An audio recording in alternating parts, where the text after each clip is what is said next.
والقلوب تذوب كأن الليل تعيد.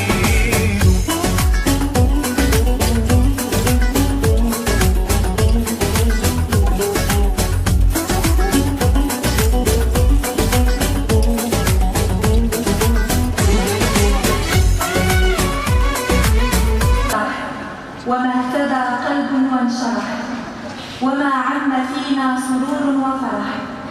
الحمد لله ما ارتفع نور الحق وظهر، وما تراجع الباطل وتقهقر، وما سال نبع ماء وتفجر، وما طلع صبح وأصفر.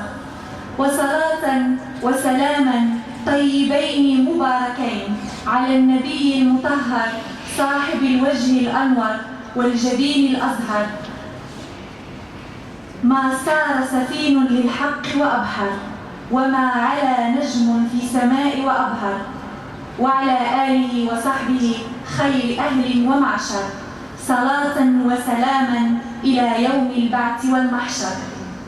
ضيوفنا الأكارم، يا من شرفتمونا بمقدمكم الميمون لتشاركونا هذه الأمسية المباركة، قدمتم أهلا ووطئتم سهلا. شرفنا تواجدكم بيننا وزادنا غبطة وسرورا وحبورا. شكر الله سعيكم وضاعف أجركم وجزاكم كل الخير.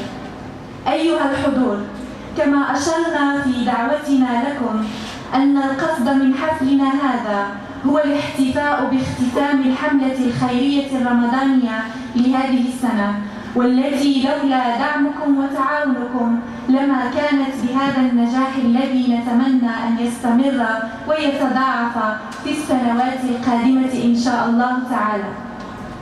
في بداية حفلنا دعونا نستمع سويا بإنصات وخشوع إلى آيات من الذكر الحكيم ترتلها على أسماعكم ابنة جمعيتنا خلود الفلاح.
ونبقى الآن مع كلمة السيد رئيس جمعية كسبرتها للتنمية البشرية السيد الفاضل محمد حلحول. مثل الذين ينفقون أموالهم في سبيل الله كمثل حبة أنبتت 7 سنابل في كل سنبلة 100 حبة والله يضاعف لمن يشاء والله واسع عليم. صدق الله العظيم. باسمك رئيس جمعية كسبرتها للتنمية البشرية وباسم جميع أعضاء المكتب التنفيذي والأعضاء الشرفيين نرحب بكم أيها الحضور الكريم. يسعدنا ويشرفنا تلبية دعوتنا لكم. بكم تكتمل فرحتنا وتسعد قلوبنا. شكرا لإخلاصكم وثقتكم في جمعيتنا كل الكلمات لا تكفي للتعبير عن امتناني لكم، والسلام عليكم ورحمة الله تعالى وبركاته.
والخالق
في هذا اليوم السعيد بتكريم 2 من الذين كان لهم دور كبير في العمل الخيري، شخصيتان ساهمتا في تدفق الخير والسعادة في مجتمعنا.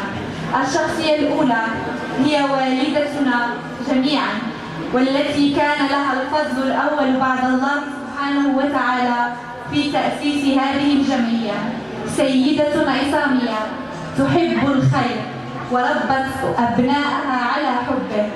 إن أقل التفاتة شكر نقدمها لها هي الاحتفال بها وتكريمها، وهذا الحفل البسيط في ظاهره الغني في رمزيته ودلالاته ما هو إلا عربون محبة ووفاء وإخلاص. لك منا سيدتي خالص الدعوات، ونسأل الله تعالى أن يكلل جهودك بالسعي المشكور والذنب المغفور والأجر والثواب منه سبحانه وتعالى. أنادي على السيد مصطفى حلحول ينوب عن السيدة رحمة درداب، يتوج من رئيس جمعية كسبة التنمية البشرية محمد حلحول.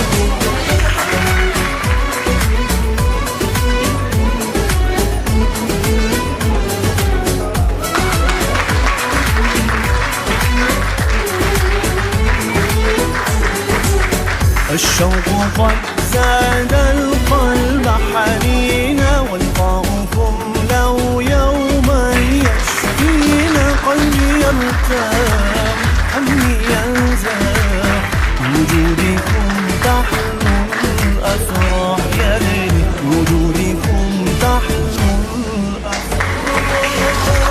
فرحة الدنيا بلقاء الأحباب. الدار البيضاء والده الحاج علي الشيوى أسس جمعية البر لتحفيظ القرآن الكريم سنة 1986، والذي كان عبارة عن مسيد لساكنة الحي. ومع مرور الوقت وبمجهودات جبارة تمكن رفقة والده دائما من بناء مدرسة عمر بن الخطاب للتعليم العتيق بمدينة طنجة، واعترافا من الجمعية بالمجهودات الثمينة التي أسداها الشيخ الفقيه في الإسهام في مختلف أنشطة الجمعية، تكرمه اليوم متمنية له موفور الصحة والعافية. إنه مفخرة مدينتنا السيد الفاضل محمد الشيوى، تنوب عنه ابنته خديجة الشيوى، وتتوج من طرف العضو الشرفي للجمعية علي الشيوى. الدنيا بلقاء الأحباب تزيد، والقلوب تتوب كأن الليل تعيد.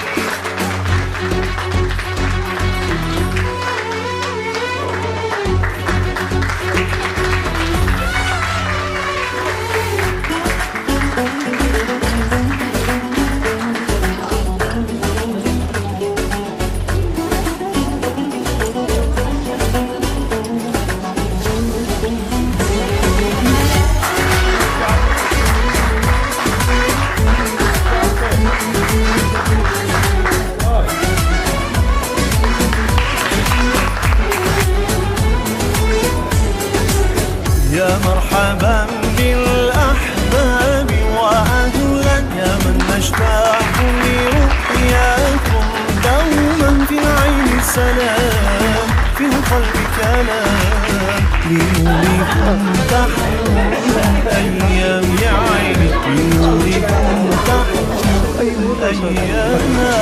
فرحة